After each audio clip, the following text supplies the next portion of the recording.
Welcome to the Wealth Continuum. Peter Schiff warns that the US dollar's status as the primary reserve currency is ending, with gold positioned to replace it as central banks' preferred reserve asset. This is not speculation about next week's price. This is a structural shift already observable in central bank behavior. Schiff compares current conditions in gold and silver markets to the subprime mortgage situation in 2007, describing them as early warning signals most investors are ignoring. The parallels are instructive.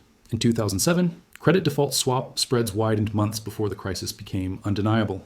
Today, physical metal premiums are widening while mainstream analysis focuses elsewhere. The mechanisms are already in motion. I'm going to refer to this as the reserve asset transition. Here's what that means.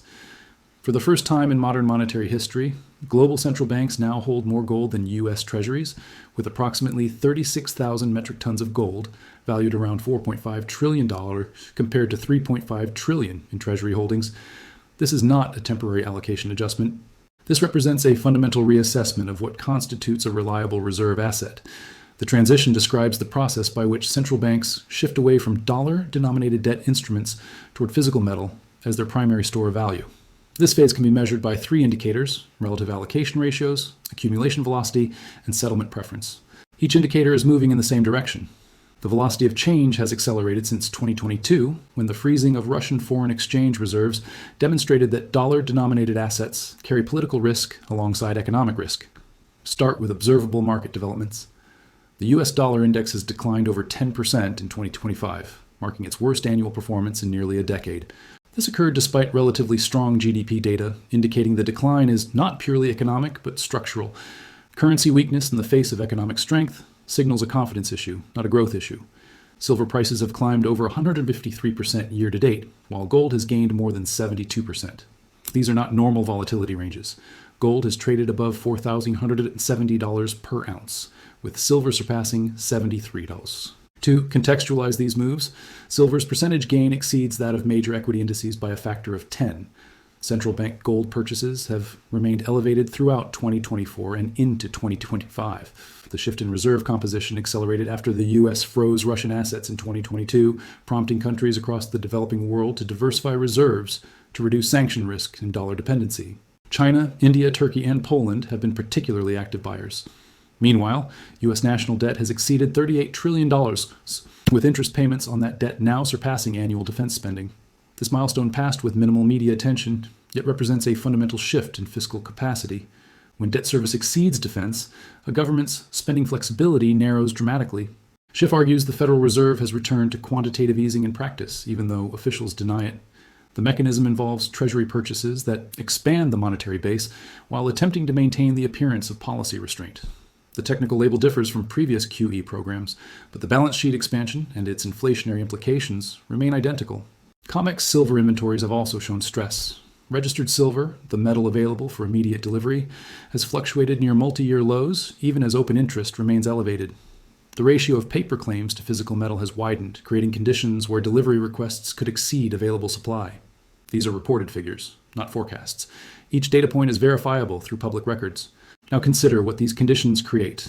The U.S. monetary system operates on a specific privilege, the ability to issue debt in its own currency, and have that debt accepted globally as a reserve asset. This arrangement, historically termed exorbitant privilege, has allowed the U.S. to spend beyond its productivity for decades. That privilege depends on confidence. Confidence that the dollar maintains purchasing power, confidence that Treasury securities remain safe, confidence that the U.S. will service its debt without resorting to inflation.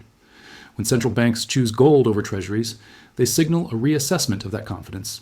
Schiff explains that rising gold prices indicate reduced confidence in the dollar, as investors forego Treasury yields to hold physical metal. This is not merely about price, it is about revealed preference under uncertainty. Gold pays no dividend, offers no coupon, generates no cash flow. Its purchase represents a vote of no confidence in alternatives.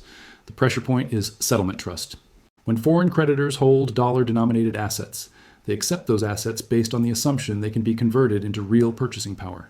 If that assumption weakens, the demand for those assets declines regardless of yield. This creates an inescapable dynamic. Falling demand requires higher yields to attract buyers, but higher yields increase the debt burden, which further erodes confidence. Gold's rising price creates a self-reinforcing cycle. As dollar confidence weakens, more investors move into gold, forcing the U.S. to offer higher interest rates to attract debt buyers. Higher rates increase debt servicing costs. Increased costs require more borrowing. More borrowing further erodes confidence. Schiff emphasizes that this is not about gold becoming valuable. It is about the dollar becoming less trusted. Gold's price in dollars rises not because gold changes, but because the dollar's credibility declines. The metal remains constant. The measuring stick deteriorates. This dynamic operates regardless of Federal Reserve policy statements.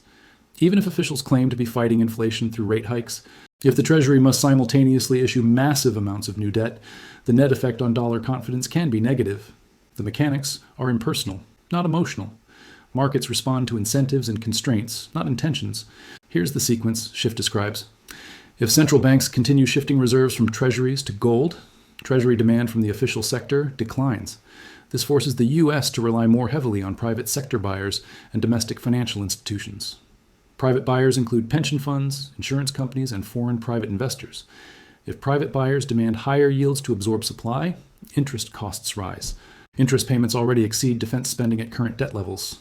Higher rates compound that burden exponentially. A 1% increase in average borrowing costs adds hundreds of billions to annual interest expense.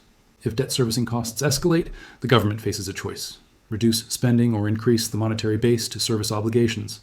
Spending reduction faces political constraints across both parties. Entitlement programs are politically untouchable. Defense spending faces geopolitical constraints. Discretionary spending represents too small a portion of the budget to matter. Monetary expansion becomes the path of least resistance.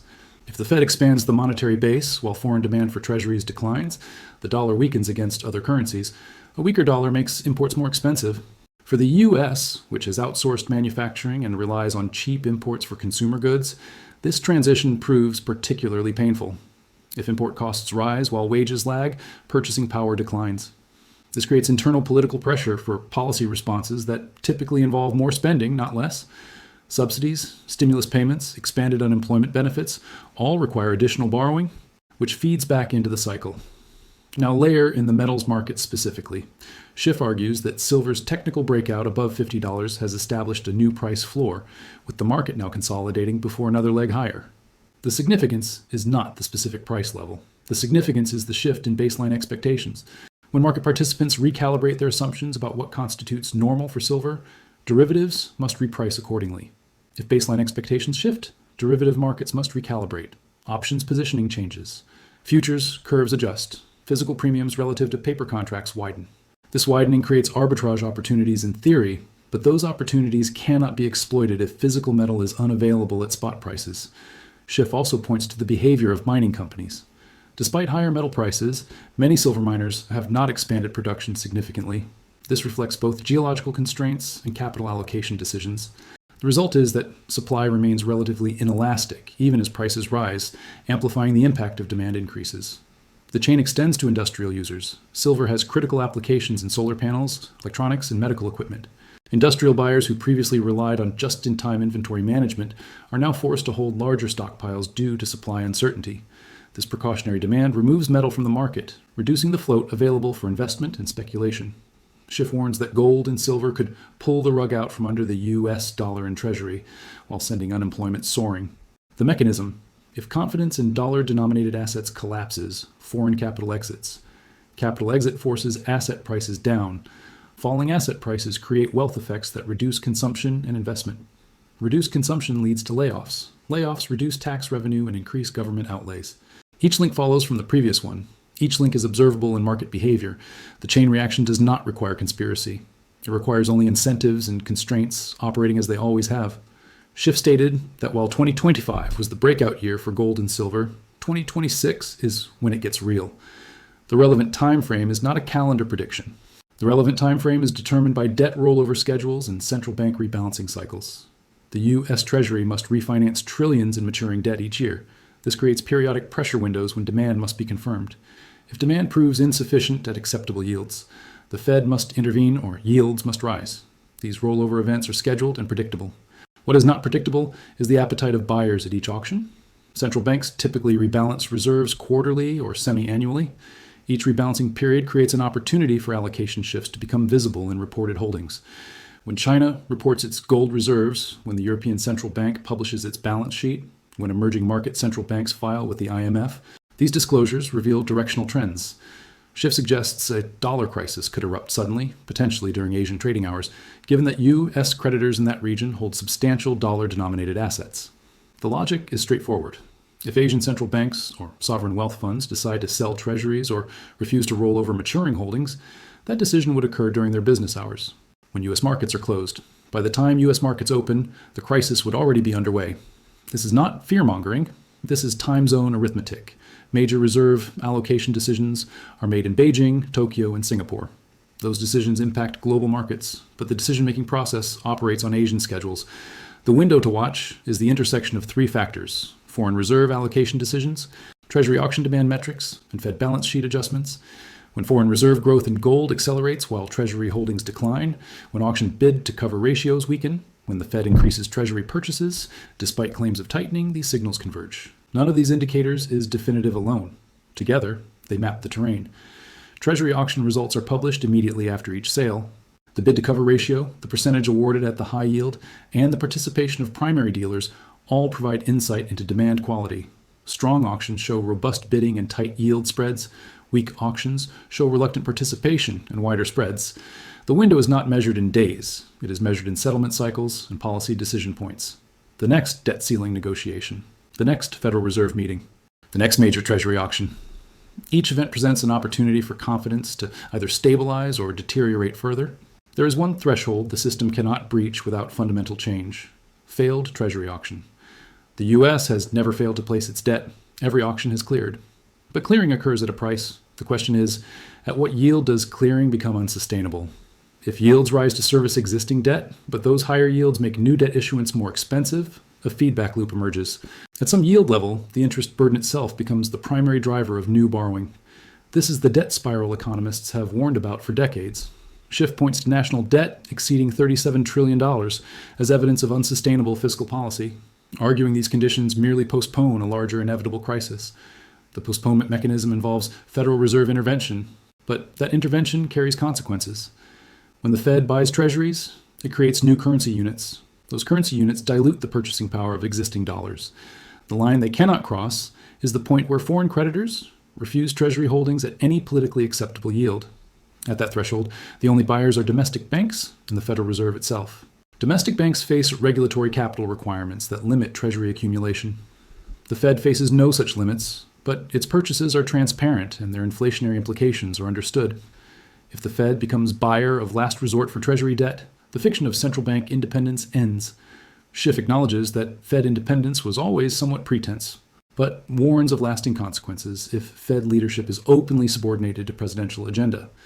Markets price assets based on expected future policy. If policy becomes entirely predictable as a function of political pressure, uncertainty actually increases because political dynamics are less stable than institutional mandates. After that line is crossed, monetary policy becomes explicitly fiscal. The distinction between government spending and money creation dissolves. At that point, the government is effectively printing money to fund itself. History provides numerous examples of this arrangement. None end well for the currency. Schiff believes the system is returning to a commodity-backed reality, whether through formal gold standard or digital currency tied to physical assets. The paper-only era ends when paper loses settlement credibility. This does not mean a return to gold coins in circulation. It means a recognition that currency must be backed by something real to maintain trust across borders and generations. While Bitcoin has declined alongside the dollar in recent months, gold has surged over 60% in 2025, leading Schiff to argue the crisis ahead is not positive for cryptocurrencies. His position is that in true financial stress, investors flee to assets with thousands of years of acceptance, not assets with 15 years of history. Whether this proves correct remains to be seen, but the divergence between gold and Bitcoin performance in 2025 supports his thesis so far. The critical distinction Schiff draws is between speculative assets and monetary assets. Speculative assets rise in environments of abundant liquidity and confidence. Monetary assets rise in environments of scarce liquidity and declining confidence. Gold behaves as a monetary asset. Its price performance in 2025 reflects monetary concerns, not speculative enthusiasm. The line is settlement confidence in government obligations. Once breached, the entire pricing structure for dollar-denominated assets requires recalibration. This recalibration would affect everything: mortgage rates, corporate bond yields, equity valuations, real estate prices. Nothing priced in dollars would be immune. The core risk is not market volatility. It is the structural transition from dollar-based reserves to gold-backed reserves under fiscal stress. Schiff describes current gold and silver movements as a harbinger of an approaching financial storm. The mechanisms are observable. The constraints are documented. The sequence follows from incentives and settlement mathematics, not from prediction or speculation. Watch reserve allocation data published by central banks. Watch auction metrics released by the Treasury. Watch the spread between physical metal prices and paper contract prices. Watch the ratio of registered inventory to open interest on commodity exchanges. These indicators do not tell you what will happen tomorrow. They tell you what constraints are tightening and where pressure is building. The system operates within those constraints until it cannot. The transition is already underway.